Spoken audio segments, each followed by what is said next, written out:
Salut à tous, c'est Daddy Famtech, j'espère que vous allez bien. Dis donc, troisième vidéo de la semaine, nous sommes mercredi et je vais quand même encore sortir une petite vidéo. Cette fois-ci, ça fait longtemps que j'avais sorti une montre et du coup, je me suis mis à fouiner un petit peu. Je me suis dit, tiens, qu'est-ce que je pourrais tester que je n'ai pas testé en montre? Il y en avait quand même pas mal. Je me suis rabattu quand même sur quelque chose de pas trop cher, hein. C'est la fin de l'année, il faut faire des cadeaux, donc vous savez bien, les finances sont en chute libre. C'est pour ça d'ailleurs que hier, je vous ai sorti une vidéo pour mieux choisir votre smartphone pour les fins d'année, si vous voulez faire un petit cadeau. Mais aujourd'hui, on va tester la Realme Watch 3, une montre à moins de 70 €. Qu'est-ce que ça peut nous offrir? On en parle tout de suite après le déballage.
Bien, après ce petit déballage, parlons de la montre. On était sur un packaging assez propre, quelque chose de correct, hein, pour moins de 70 €. Le design, bien le design, on est sur une montre carrée, style Apple Watch.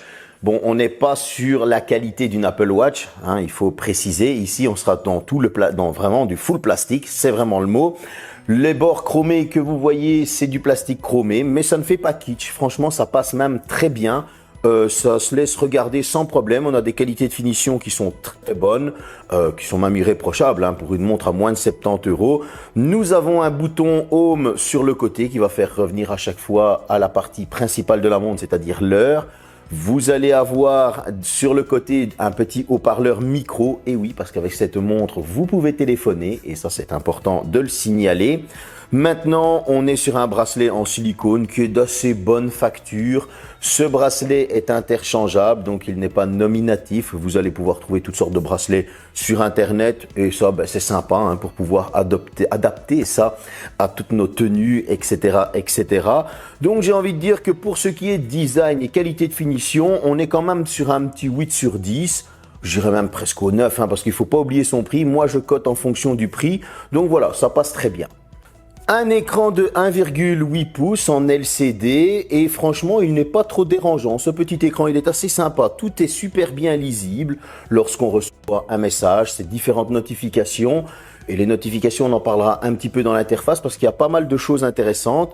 Si j'ai quelque chose à reprocher à cet écran, bien ce n'est pas le tactile, c'est les bords. Et oui, il est incurvé et c'est bien dommage de ne pas exploiter ces bords incurvés parce que les bords sont vraiment très proéminents. Il faut l'avouer, hein. Bon, on revient toujours au prix, moins de 70 €. Et de plus, ben, si on regarde bien la montre, en plus, bon, on a un menton qui est très présent sur cette montre.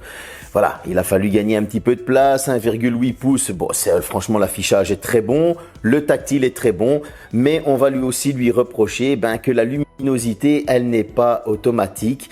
Et donc, il va falloir aller à chaque fois chipoter dans le volet, baisser, augmenter la luminosité lorsque vous avez une luminosité extérieure qui va déranger. Cette luminosité est un peu faible. Donc voilà, au niveau de l'écran, c'est très bien pour le tactile, mais ça pourrait être beaucoup mieux. Voilà, on sait sur quelle gamme de prix on se trouve. L'interface de la montre, eh bien tout d'abord, franchement, elle est facile. Moi, j'ai été très étonné. Déjà, le tactile, franchement, est très cool, il est très réactif. Donc, avec une interface qui est facile et qu'on peut voyager facilement dedans, on a vite fait le tour, ben c'est encore plus simple. Cependant, vous allez pouvoir recevoir vos messages, vous allez pouvoir les lire, vous allez pouvoir déclencher l'appareil photo de votre smartphone à distance, ça c'est sympa. Vous allez avoir la notification météo GPS par le téléphone parce qu'elle est dépourvue de GPS et de NFC, il fallait s'en douter. Mais vous allez aussi pouvoir répondre à vos appels et ça c'est super important. Toujours dans le répondre aux appels, il faudra vous contenter d'un son quand même de qualité moyenne. Ne vous attendez pas à avoir un son de qualité Bose ou autre, etc. On s'en doute bien, à moins de 70 €. Chose aussi sympa, vous allez pouvoir contrôler votre musique via la montre. C'est une petite, on va dire, c'est une petite option que l'on retrouve de plus en plus maintenant sur les montres et même les pas chères. Mais c'est toujours sympa de le préciser. Petite parenthèse maintenant, lorsque vous allez aller dans certaines fonctions de la montre, dans l'interface, que vous allez regarder votre capteur cardiaque, que vous allez regarder votre sommeil, eh bien vous serez vite limité. Il faudra systématiquement aller dans l'application Realme Link que l'on installe sur son smartphone. Et ça, c'est bien dommage que systématiquement il faille retourner dans cette application. Surtout que cette application, elle est sympa, mais elle est un peu fouillie. Il va falloir un temps d'adaptation. Pourquoi? Si vous avez plusieurs produits Realme connectés à cette application, eh bien c'est pas que non, c'est intuitif et que ça ressort directement, genre la montre, etc. Vous allez avoir toute la liste.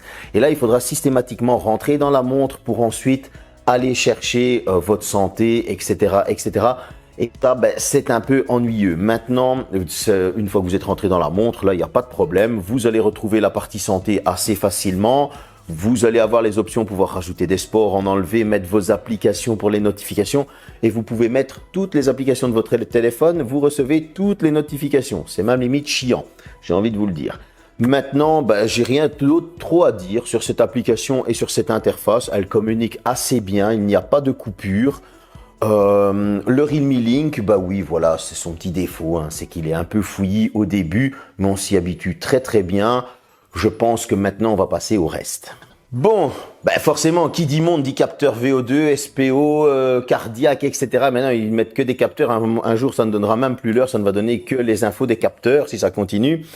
Et il faut bien tester un capteur. Bon, le SPO, c'est un peu plus difficile à comparer, parce que, comme je l'ai déjà dit pour la Galaxy Watch, etc., si on veut vraiment comparer le SPO des données indiquées par la montre, il faut aller chez son médecin généraliste et faire ça avec lui. Et là, vous aurez vraiment un vrai comparatif.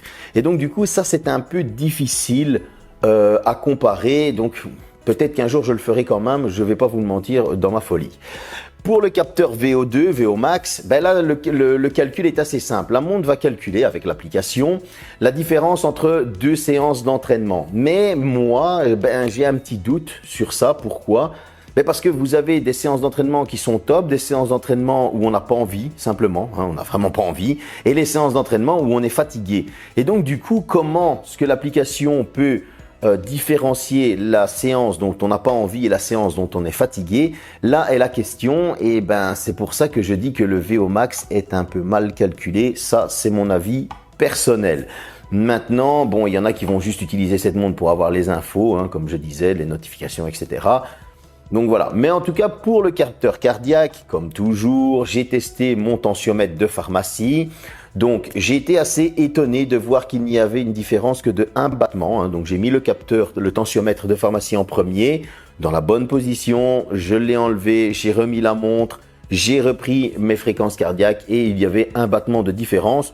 Donc, je vais dire, ou c'est un coup de bol, ou alors le capteur est assez précis et que la montre était très bien mise. Mais en tout cas, pour moi, là, j'ai été vraiment surpris. On va aller à l'essentiel maintenant et le plus important, l'autonomie. Elle a une batterie de 340 mAh et une charge magnétique. Donc c'est un petit chargeur magnétique qui vient se clipser en dessous lorsqu'elle est enlevée. Il faudra faire très attention lorsque vous allez mettre le chargeur et que vous la posez parce qu'il a tendance à se détacher très très facilement. Donc ça m'est arrivé plusieurs fois où je le mets, comme je suis quelqu'un d'assez brut qui pose sans vraiment poser délicatement. Ce chargeur s'était débranché et donc du coup, elle ne chargeait pas. Donc voilà, comme ça, vous êtes averti. Cette batterie va se recharger lorsque la montre est totalement morte en 1h30 avec un chargeur de, je pense que c'était un 18 watts. J'avais un chargeur Xiaomi, je l'ai branché dessus, j'ai tapé la montre en charge et au bout d'1h30, elle était rechargée. Mais ce 1h30 va vous emmener voir des merveilles. Là où Apple est fier d'annoncer avec la Ultra, bon, je suis d'accord, ça n'annonce pas les mêmes choses au niveau du prix, etc. Mais là où Apple est fier d'annoncer 2 jours d'autonomie, tu pars jamais en excursion pendant 2 jours, j'ai envie de te dire.